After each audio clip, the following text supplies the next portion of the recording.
Where did that character come from? I was very lucky, you know, having got into show business, I was asked to do a summer season at the Spa Theatre, Scarborough. And of course I jumped at it. But we used to do 4 shows, 1 show each week for a month. You got more people in that way.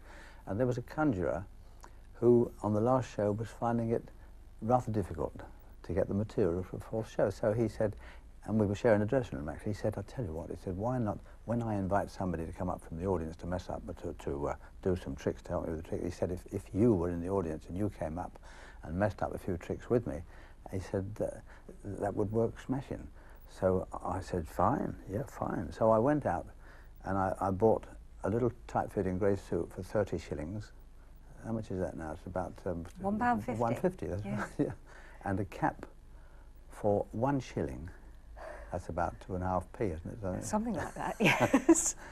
And then I did, just he invited me up, and it worked so well that we were booked at the London Casino at the end of that season by Bernie Delfont, Lord Delfont. And that was the establishing of the suit called the Gump, and the conjurer's name was David Nixon. Really? Smashing wonderful. David Nixon. Oh, what a shame. I never knew that. Yeah, yeah. That was how it all started. So the suit was the Gump, but inside it was this sort of pathetic little character in a way. And I want, yes, quite the trembly lip, the whole thing. Where did the character come from? Is that something that you worked on with very careful observation, or was it really something to do with your own really very extraordinary background? Well, I suppose I had a tough time as a child, and I used to make a lot of mistakes, and people used to take the mickey, and particularly in the army. But because everything used to go wrong, I started to do wrong things deliberately, like getting out of step in the army. And of course, the sergeant can't really say that you're out. He can only blame you for being out of step. He can't say you're doing it deliberately. And then you know you can be marching with can I stand? Yes, please do. So if you're marching, you know, with that's it, with the right leg. Well, then if suddenly you're marching along like that, putting up the wrong hand, not easy to do, you know. And then he's saying, now it's the wrong hand and the wrong leg, wisdom. So I then would, can I stand up again? And I'd be marching along doing that then. And all the fellas are screaming with laughter, you see, and then the sergeant knows he's having the mickey taking, but he can't prove it, see? Yes. But those things became into the character of the Gump, making mistakes and trying to make it, trying to make skillful mistakes, really. But from my early childhood, you know, I had a tough time, and so pathos came from that as well. It wasn't just a tough time. I mean, you had a pretty horrendous time. You had a man who's been described as your father, as a boozing, brutal man. You were really abandoned by him, separated from your brother, abandoned by your mum. It was a rotten childhood, Norman. Yes, my father put us with guardians, my brother and I, and after a couple of weeks he wasn't paying them, so they slung us out. And then he found somebody else. This was at a place called Row Green near Hatfield, and then we were slung out, and some other people just nearby in Hatfield, they took us, and after a couple of weeks I was badly behaved, cheeky, and so was my brother, and they slung us out, and my father wasn't paying again.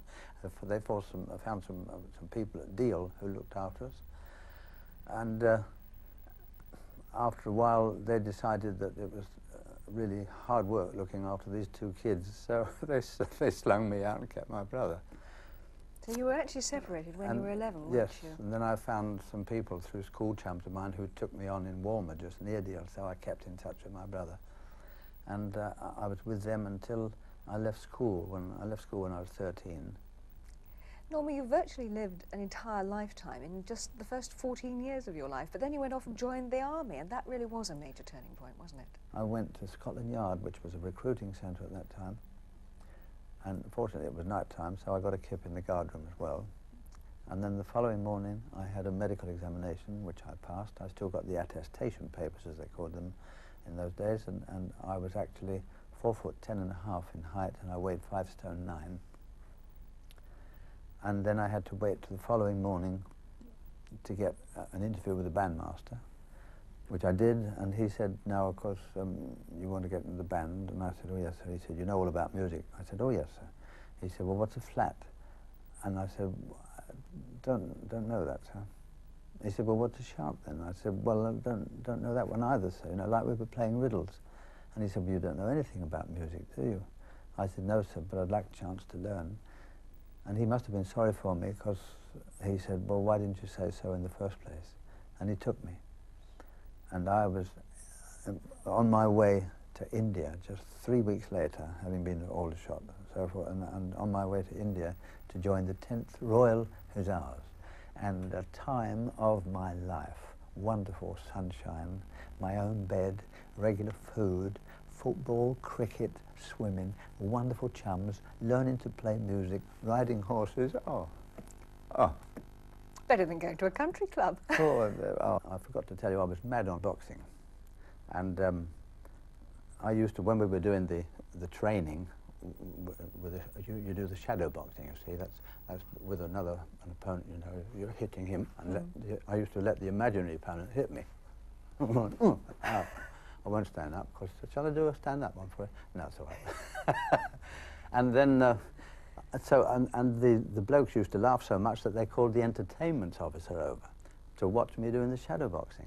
So then I was in the concert party, and I was doing the clarinet, sea shanties, the singing, tap dancing, shadow boxing, comedy. Oh, I went to the offices. We used to do all the troop concerts, and then one day we went, or one evening rather, we went and did a concert for the officers.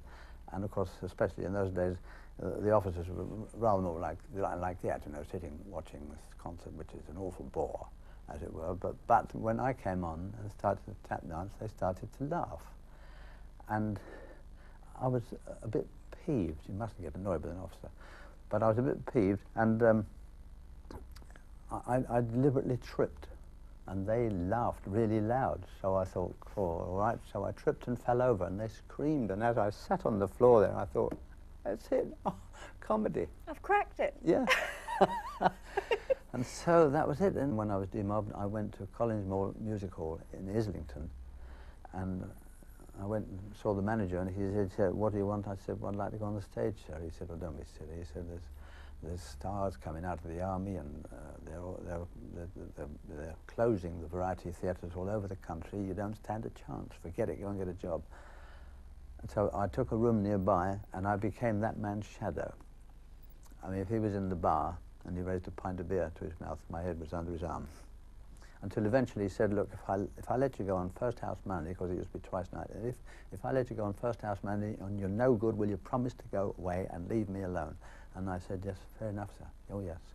And so I went on first house Monday, and I wouldn't say I was a smash hit, but... well, you wouldn't say, but the critics said you were. Not on that one, no, because but you see, what I was going to say is that nobody came round and said, well done, but nobody came round and said, get out. That was the important thing. You went on and did lots of other things, but yeah. The really interesting one, I think, is when you went to the casino. Your act was about 14 minutes long, and they said, Wisdom, you've got 7 minutes. You took a real gamble, didn't you? Quite right, yeah, because, yeah, that's right. When I went for rehearsal, yeah, my act was 14 minutes. You're dead on there. And and I went, and I was down for 8 minutes. So I went to Bernard Delfont, who was sitting in the front row, and said, excuse me, sir, but my act is 14 minutes. He said, I'm sorry, we've got a crowded bill. I've taken you on as an extra. And he said, so therefore you'll have to be satisfied. And he said, I've got to go worse than that. You'll be down to 6 minutes because we're going to overrun time. So I went to the dressing room, I thought, well, now, if I do 6 minutes and I'm no good, they'll give me the sack. If I do 6 minutes and it's all right, they'll just leave it at that. If I do 14 minutes and that's no good, they'll give me the sack. And the same if well, we'll have to see. So then I went and did my band call with the musical director, dear old Harold Collins, and he said, what are you going to cut? I said, no, I'll do all the music as is. I cut most of the dialogue so that I get down to that. He said, fine. So I did all the music.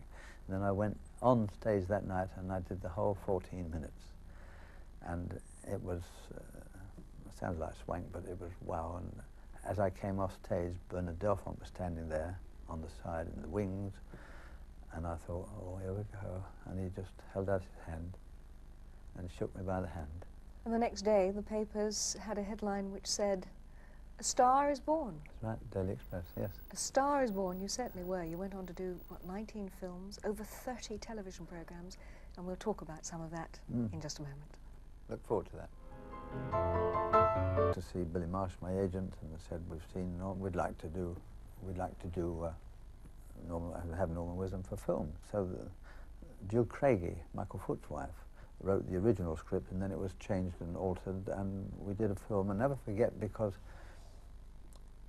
they did when we finished the film, they were all nervous all the way through the film, and when we finished the film, they decided to do a sneak preview, which they did at the Odeon Theatre, Camden Town, and I was standing in the foyer, very nervous, watching the executives come in, Ian St. John and John Davis, and the various directors and people, and they came in and they said, good evening, Mr. Wisdom.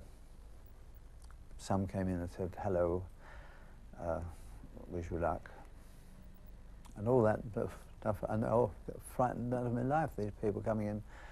Yes, hope it'll be all right, that's all, and all that. And I went in and watched the film when it started, the sneak preview, because they had a captive audience there, obviously, and I didn't watch the screen, I watched the people, and fortunately, lucky me, they all laughed. And this was the movie Trouble in Store? Yeah,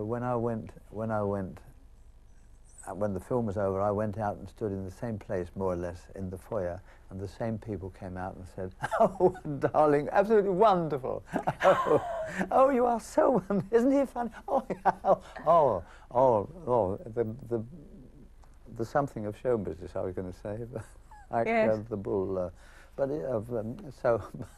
And yes, it was Trouble in Store, for which I received a British Film Academy Award. Hello? Well, of course this is Barrage's. Is it Barrage? The order for 5,000 linen dresses? Yeah. All brown? 5,000 of them? Don't want brown, do we? Dirty colour. Make 'em pink, eh? 5,000, all pink. That's it. Yeah. Oh, and thank you too. But this was the character. This is the one that we say. This brilliant concept of making the character the star, which of course is what Chaplin always did, wasn't it? Yes. Chaplin made the character Yes. the star. You did the same. What do you think was that character's appeal? The fact that he made mistakes that we can all make, but we don't like to admit it. So you laugh. Somebody slips on a banana skin, you laugh. If he slips on a banana skin and hurts himself, you go, oh. So pathos is just as important, laughter is just as important as tears, really, and I'll put it that way. Of course, it is extraordinary that you went into the Royal Hussars not being able to play any instrument. Right. You taught yourself, you became a musician. Subsequently, you wrote all the music for your films, didn't you? All your own songs, The all songs, the yes. music. Yes. Oh, yes. So don't laugh at me. That's Don't a Norman laugh at Wisdom. me. Well, I had a job to get that one away, mind you, because I had written the song already, because I wanted to use it on stage. But we got to a scene with Lana Morris in Trouble in Store, and Paddy Carstairs, we were just going to shoot that, and he said, I wish we had a song to go in here, an ideal spot. And I said, well, I've got one. He said, well, what is it? I said, well, I've written one. He said, don't tell me about that. You've written half of the script, and he wasn't interested. He wouldn't listen, because he didn't believe that I would write a song. So I went over to the music department at Pinewood Studios, and I got the pianist there who I knew, and I said, I'll tell you what, look, I'm going to give you a bit of music. Will you put your name on the top of it? And then will you go to Paddy Carstairs, the director, and say, look, I understand you're looking for a song for Norman Wisdom, and get him to listen to it. And he said, all right, why not? And the following afternoon, Paddy Carstairs came to me just after lunch, and he said, Norman, I think I found your song. And I said, you're joking. He said, no, no, no, come over. And he took me over to the music room, and this fellow played the music, and Paddy says, there you are, what do you think of that?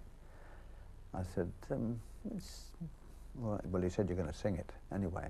So I said, oh, all right then.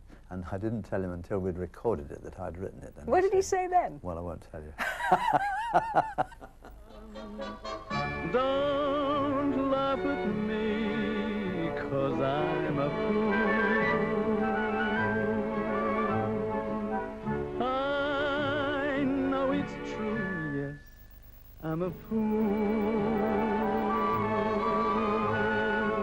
No one seems to care. Do you want another little quickie story that when doing the stunts? I always did my own stunts, you see, and one morning Bob Asher said as I came, he said, you're not doing this. I said, why? He said, well, first of all, I want to finish the film.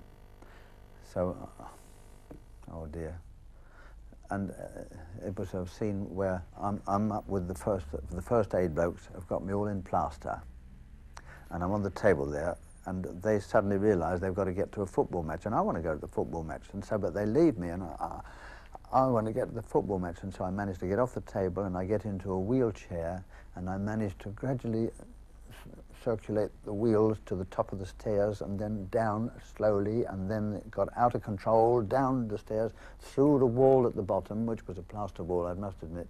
Then you cut to the outside, and there's a big arch, and the plaster wall is just above the arch, and I came through the wall just as an ambulance was coming underneath the arch. I land on top of the ambulance, and it turns right and then sharp left, and I slid right off the roof, went through a glass window, and you cut to the inside of the ward, and I hit the floor on the inside of the ward, which was polished, and I slid right across and smashed into the wall on the other side, just as the doctor came in and said to the nurse, what's this man doing out of bed? But the thing was that they weren't going to let me do that. They had engaged a stuntman, and the stuntman did the first thing he did was come through the plaster wall on top of the ambulance. He slid off the top of the ambulance and broke his arm. So I'm sitting like this then. And so then as Bob Asher came over and he said, what do you think? Do you think you can? I said, yeah. And they let me do it, you see. I knew they had to let me do it, or waste a day's filming, which is... Come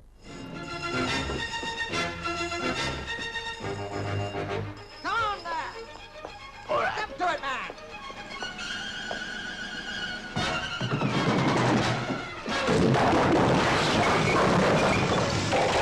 Pitkin will be disappointed he missed all the excitement.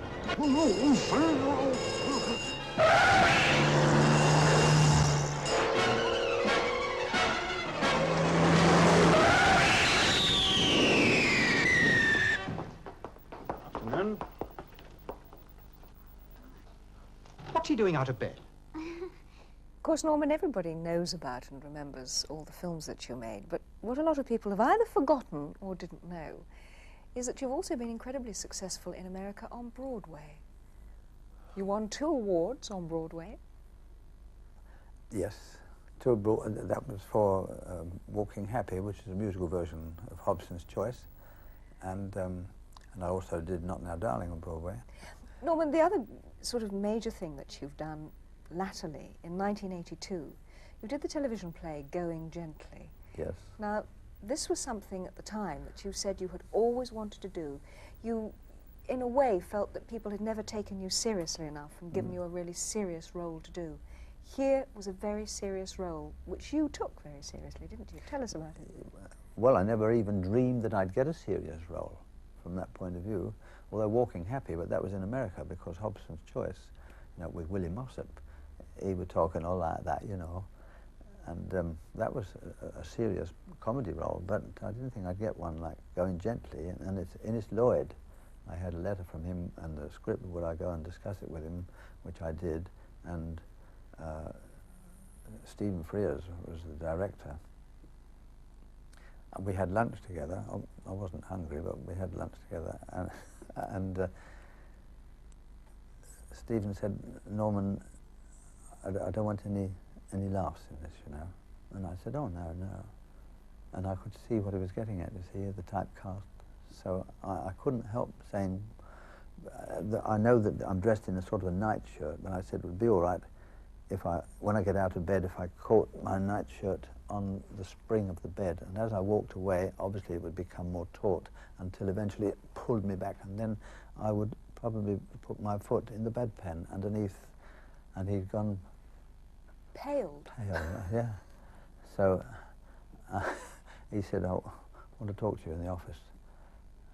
See, so we went and had a talk, just him and I, and he said, "Norman, this is a very, very serious play. This is the story of a man dying of cancer in hospital, and I want to try and do it." And the laughs, he said, and I said, "Look," I said, "why the hell did you ask me? Why did you have me in mind if when you get me here, you think I can't do my job, you think that all I can do is comedy, you think that you are going to tell me what I'm going to do, because I've had enough of this, and I've been all through my career having this problem, and I'm not going to put up with this." And he said, "Keep calm, don't get annoyed." And I said, "Well, how's that for acting?" Honestly, word of honour, he just ruffled my head and said, "No more problems."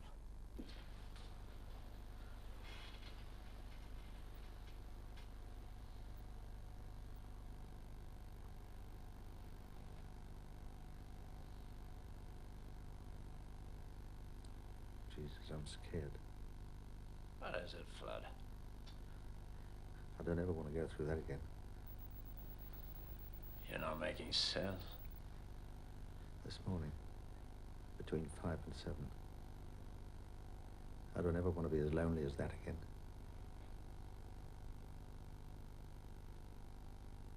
And yet now you're in your 70th year. You're in your 70s. Who told you that? Aren't you in your 70s? Oh, dear, oh dear. I'm going to look straight at the camera now. How old What are a you? load of, eh? Come on, how old are But you? you want to then? ask me? Yes. I'm not going to tell you.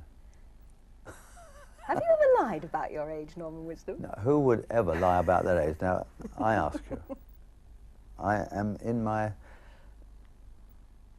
What's names? Well, you're in your what's names. You're sort of semi-retired in a way, but you're still going around doing the one-man shows, aren't you? And you've got lots of other projects on as well. Well, yeah, hopefully, you know, I'm in a position now to say no to things I don't want to do. But nobody's ever in the position to do the things that they want to do. But at least I've written a lot of songs just recently, and they're all onto... I'm going to do an LP, and I'm doing that with Rick Wakeman, who's a very dear friend of mine and a brilliant musician, and he lives on the Isle of Man Sea, so we're good chums. But I've written all the lyrics and the music of the songs. I've just finished a video, which is coming out shortly, of my act, an act that I did at theatres, and it's called The Legendary. I suppose that's something to do with age too, isn't it? Still, who cares? The legendary Norman Wisdom. The thing is, you've had a career that's had... Having. Yeah. You're having a career. Thank you very much, yes. You're having a career that has had lots of ups, lots of downs, and many people might think of you as being, if you like, semi-retired. I am, yes. But clearly, even though you are, and you admit then, semi-retired, Yeah. you still enjoy the little man in the crumpled suit and the flat cap in the spotlight and all of that love that comes over the footlights. Of course, and I love pleasing people, and it's lovely when they come up and lick my face. Norman Wisdom, thank you very much. Thank you, if I may call you, Angie, for being so nice. Ta-da.